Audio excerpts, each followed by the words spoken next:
স্বপ্নদোষ হওয়া কি স্বাভাবিক? এটা হলে কি শরীর দুর্বল হয়ে যায়, শারীরিক বৃদ্ধি ভালো হয় না?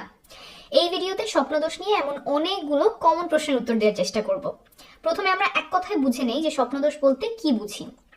ঘুমের মধ্যে বীর্যপাত হলে সেটাকে স্বপ্নদোষ বা স্বপ্নস্খলন বলে। আমাদের অনেকের ধারণা যে শুধুমাত্র ছেলেদের স্বপ্নদোষ হয়, মেয়েদের হয় না, কিন্তু এই ধারণাটা সঠিক না। ছেলে মেয়ে উভয়ের ক্ষেত্রেই স্বপ্নদোষ হতে পারে। মেয়েদের ক্ষেত্রে স্বপ্নদোষ হলে যোনিপথটা ভেজা ভেজা মনে হতে পারে। অনেকেই প্রশ্ন করেন যে স্বপ্নদোষ হওয়ার স্বাভাবিক কিনা। হ্যাঁ, স্বপ্নদোষ হওয়া একটা সম্পূর্ণ স্বাভাবিক শারীরিক প্রক্রিয়া। এতে লজ্জার কিছু নেই, অপরাধ বোধ করারও কিছু নেই। স্বপ্নদোষ সাধারণত কৈশোরকালীন সময় শুরু হয়। কারো কারো ক্ষেত্রে এটা 9-10 বছর বয়সে প্রথমবারের মতো হতে পারে। কৈশোরকালীন সময়টাতেই সাধারণত স্বপ্নদোষ সবচেয়ে বেশি হয়। বয়স বাড়ার সাথে সাথে অনেকের ক্ষেত্রেই স্বপ্নদোষ হওয়া কমে আসে। আরেকটা প্রশ্নের উত্তর অনেকেই জানতে চান যে কত ঘন ঘন স্বপ্নদোষ হওয়া স্বাভাবিক, আর কতবার স্বপ্নদোষ হলে সেটা অতিরিক্ত।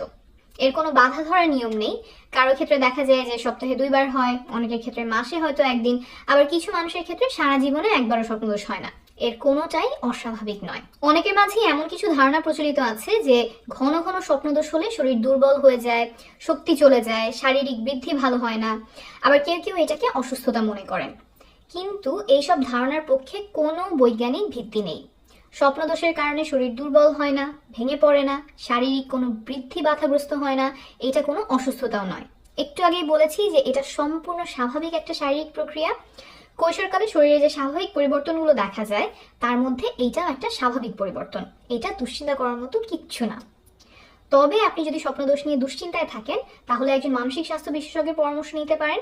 তিনি আপনাকে উপযুক্ত পরামর্শ দিতে পারবেন, দুশ্চিন্তাগুলো দূর করার জন্য বিভিন্ন উপকারী টেকনিক শিখিয়ে দিতে পারবেন।